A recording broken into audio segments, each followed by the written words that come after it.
it gave me a new desire to live. Because at least I knew that she is alive. Holocaust survivor Henry Kress's testimony revealed the power of connection. When he was 16, the Gestapo separated him from his parents and brought him to Auschwitz. At this infamous concentration camp, Henry faced daily humiliation, starvation, and physical abuse.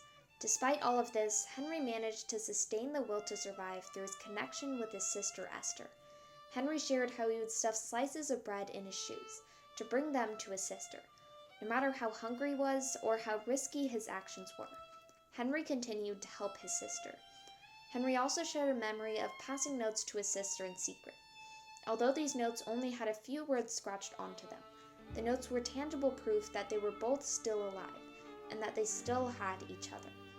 In Auschwitz, when hopelessness overwhelmed Henry, he would think about his family. During the miserable days and terrifying nights, Henry would choose what to hold in his mind. He would recall the warmth and joy of family gatherings on Hanukkah and the Sabbath.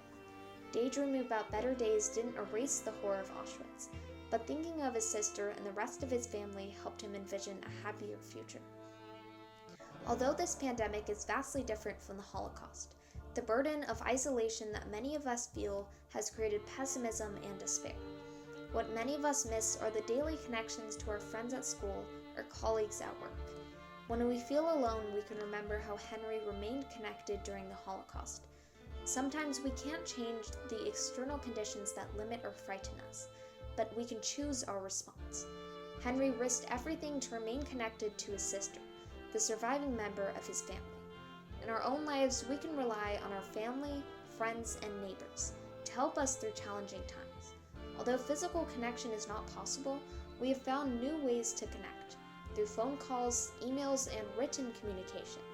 It is in these small and meaningful connections that we are truly able to follow Henry's example of the internal strength that he retained during the Holocaust. Every moment at Auschwitz that Henry and Esther shared lifted their spirits in a way that only human connection can, no matter how small. Especially during these times, it's important to understand that we are not alone. We must reach out for that small connection that can inspire strength and hope. And I was concerned that if I don't survive, that she will not survive, because we live for each other.